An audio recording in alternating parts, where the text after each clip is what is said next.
I kept his hockey jersey in the closet for 11 years, never washed it. Still smelled like the arena, cold air and cheap concession popcorn. My son didn't know I kept it. He didn't know I kept a lot of things. My name is not important. What matters is that I am 67 years old. I live in a two-story house on the edge of Barrie, Ontario, and for 11 years I raised my grandchildren as my own. My son, my only child, left them with me one Tuesday morning and never came back. Not for Christmas, not for birthdays, not once. I remember the morning clearly. It was late October, the kind of cold that gets into your knees before it gets into your coat. He pulled into my driveway in that rusted pickup he was so proud of, the one with the cracked passenger window held together with packing tape. He had the kids bundled up in the back seat. My granddaughter was 5, my oldest grandson was 8, and the baby, the little one with the round cheeks and the habit of grabbing your finger when he was nervous, had just turned 3. He knocked on my door even though he had a key. I thought that was strange. "Dad," he said, "I need you to watch them for a few days. Colette and I are going through something." Colette was his girlfriend, not the mother of the children. She came later, after the actual mother had already walked out when the baby was 7 months old. Colette was 24. My son was 31. She had a way of looking at you like you owed her something. "A few days," I said. "Maybe a week, 2 at the most." He was already backing toward the truck. He couldn't look at me. That was the tell I missed. I unloaded the kids' bags myself. 3 garbage bags full of clothes, some mismatched, some too small. The baby's bag had no diapers in it. He drove away before I finished carrying things inside. That was October 23rd. I remember because it was the day after my wife Marguerite passed, her anniversary.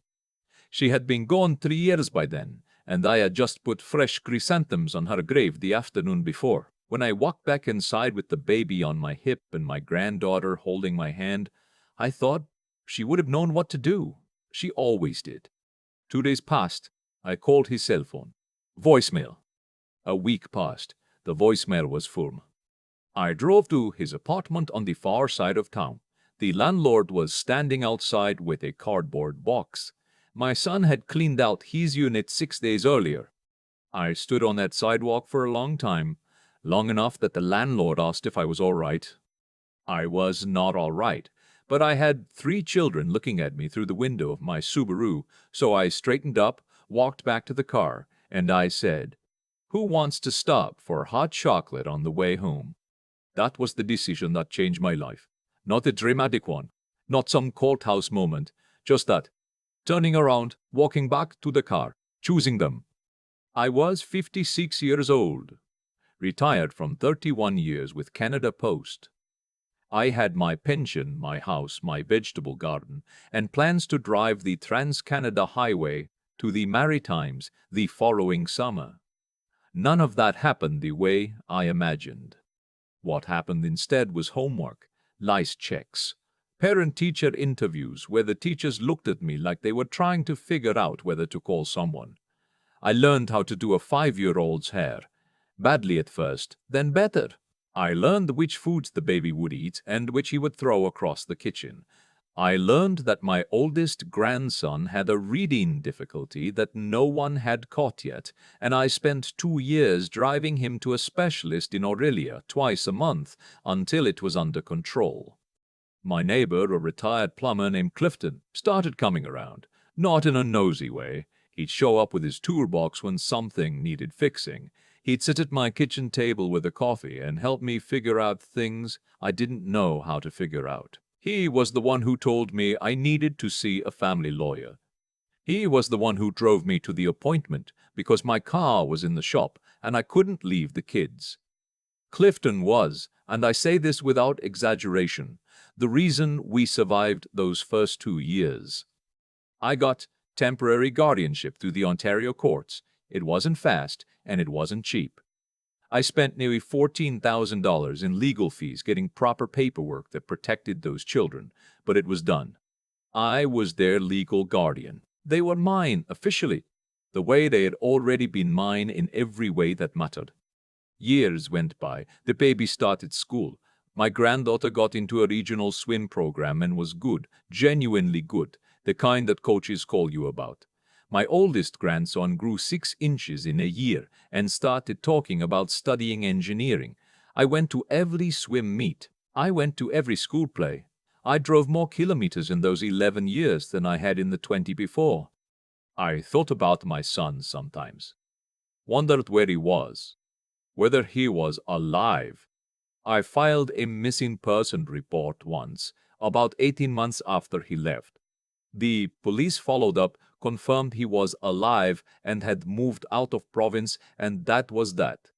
He was an adult. He could go where he wanted. I didn't hate him. I tried to understand. He was not a strong person. He never had been. His mother and I had protected him from too much when he was young, I think. When things got hard, and they were very hard, 3 kids and a failing relationship and money problems and whatever else he was carrying, he did what he always did when things got too heavy. He put them down and walked away.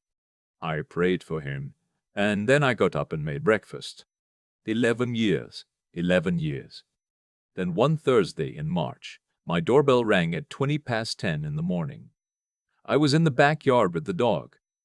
My granddaughter, 16 now, tall, with her grandmother's eyes, called out that someone was at the door. I came around the side of the house and stopped when I saw the car in my driveway.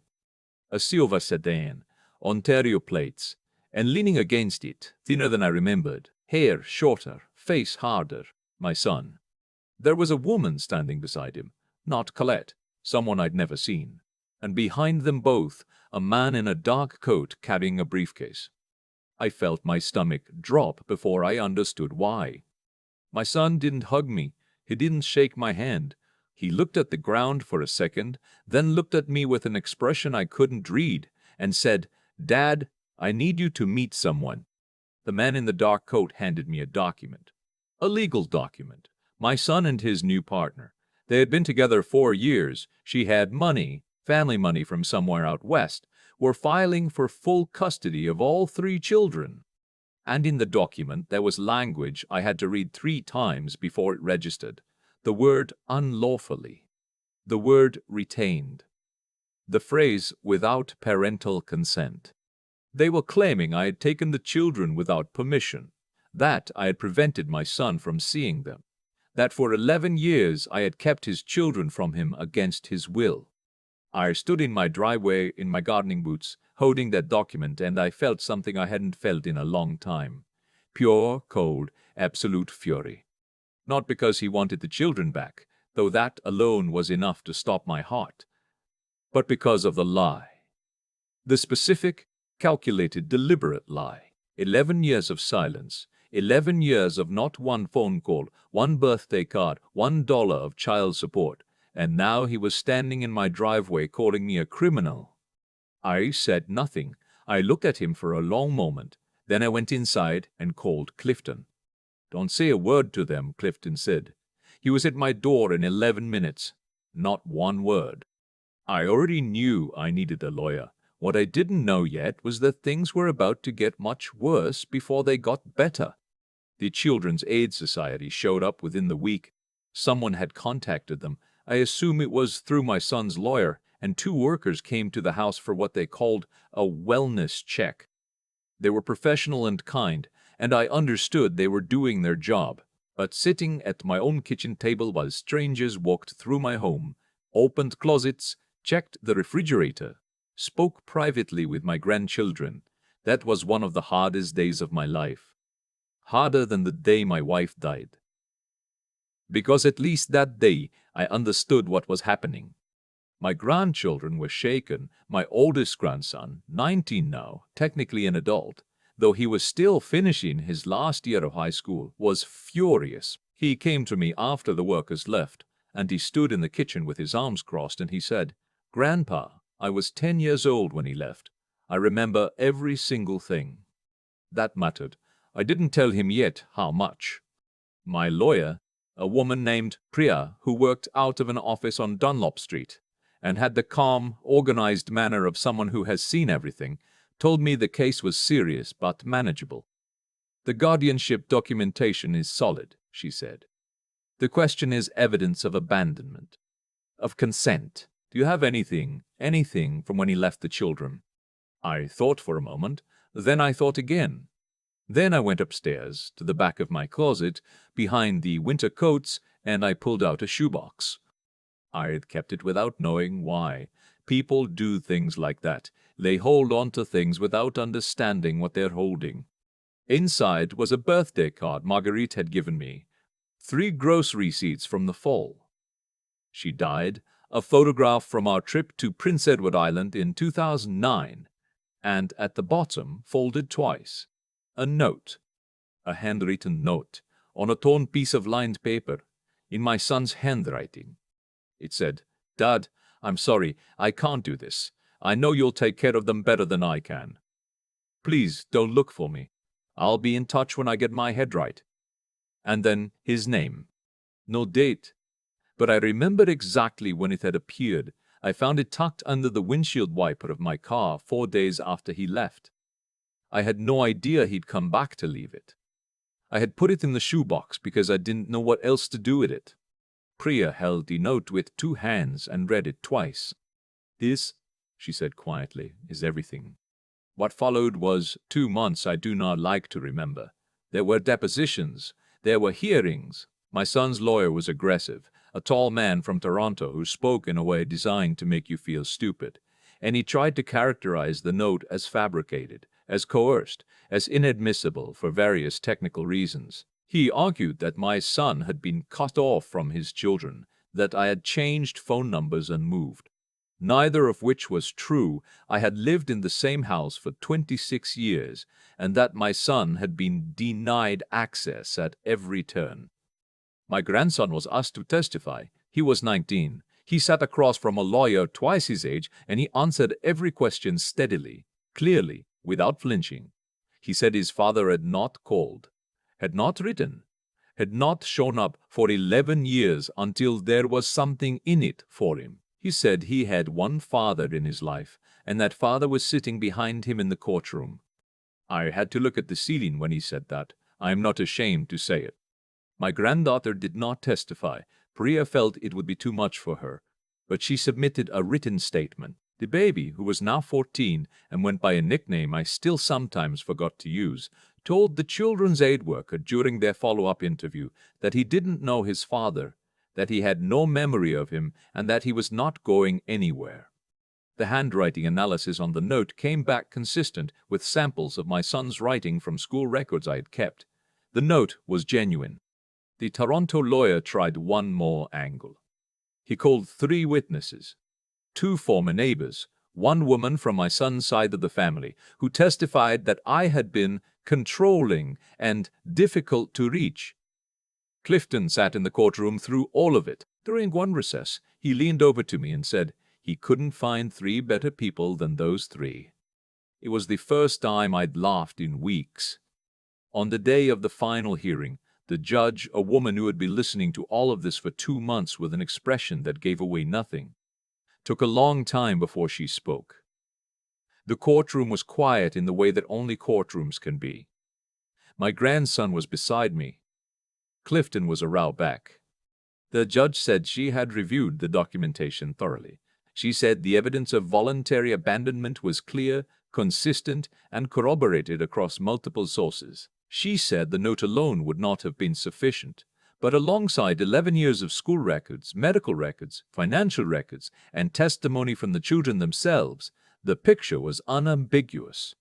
She looked at my son's lawyer for a moment. Then she looked at my son.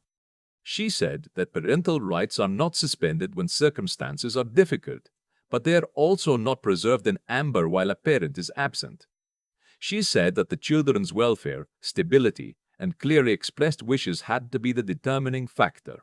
She said that disrupting 3 young people who had been safely and lovingly raised by their grandfather for 11 years, based on a claim that the evidence did not support, was not something she was prepared to do. My son left the courtroom without looking at me. I don't know where he is now. His lawyer sent a letter 3 weeks later indicating they would not appeal. That was 6 months ago. I have not heard from my son since. My granddaughter placed third in her regional swim meet last month.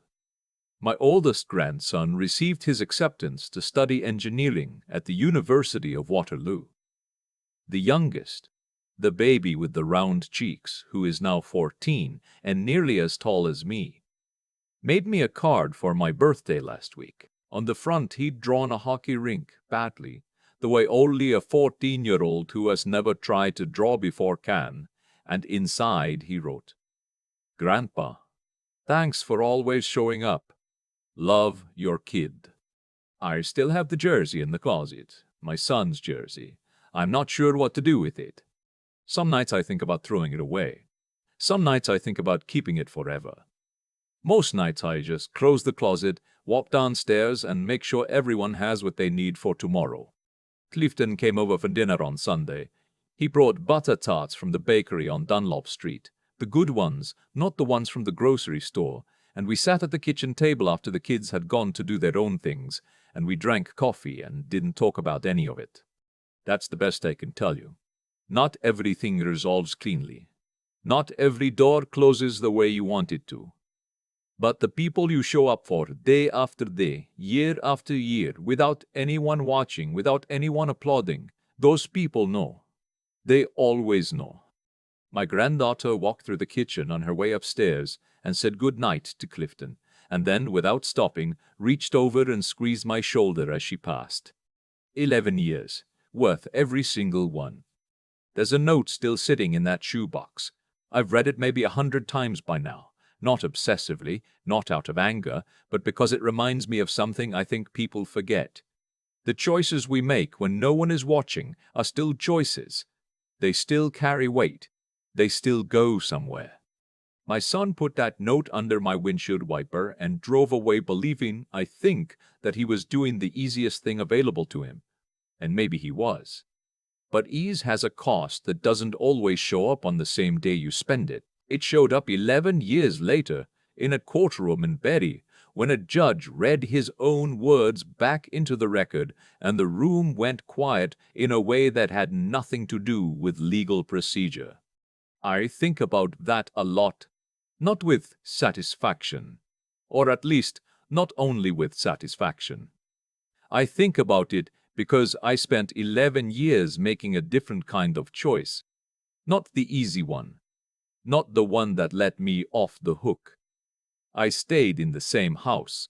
I kept the same phone number. I drove to Aurelia twice a month for 2 years so my oldest grandson could work with a specialist. I sat in swim meet bleachers in the middle of February with a thermos of tea and cheered for a girl who had her grandmother's eyes and deserved someone in the stands. None of that was heroic. I want to be clear about that. It was just what needed doing. But I think that's the point, that doing what needs doing consistently without applause is its own kind of answer to the world. The record you build in the quiet years is the one that matters when someone finally asks for it. What I know is that you cannot fake 11 years. You can fabricate a story. You can hire a lawyer. You can show up with paperwork and the practiced expression. But you cannot manufacture a school report from 2017, or a swim club membership renewal, or a letter from a reading specialist in Aurelia, or the testimony of a 19-year-old who remembers, with complete clarity, the morning his father drove away. Clifton used to say, sitting at my kitchen table, coffee going cold, that the truth is patient. It doesn't chase anyone, it just waits. I used to find that annoying, honestly. Patience is a hard sell when you're 60 years old and being called a criminal in your own driveway. But he was right. The truth waited, and when the moment came, it did not need any help from me. It just needed to be shown. My granddaughter squeezed my shoulder on her way upstairs that Sunday, and I thought about what it took to get to that moment. Not just the legal fight, that was 2 months. I mean the 11 years before it, The math homework and the lice checks and the cold arenas and the $14,000 I spent on lawyers just to keep what was already mine. The grief I carried quietly so they wouldn't have to carry it with me. The decisions I made, one at a time, to be the kind of person who could look those children in the eye. That's what I'd want anyone watching this to sit with. Not the courtroom outcome, though I'll admit it felt good, but the idea that the person you choose to be, day after ordinary day, becomes the evidence. Your character is the record, and in the end, records don't lie. The note is still in the shoebox. The jersey is still in the closet. Some things you keep not because you need them, but because they're true.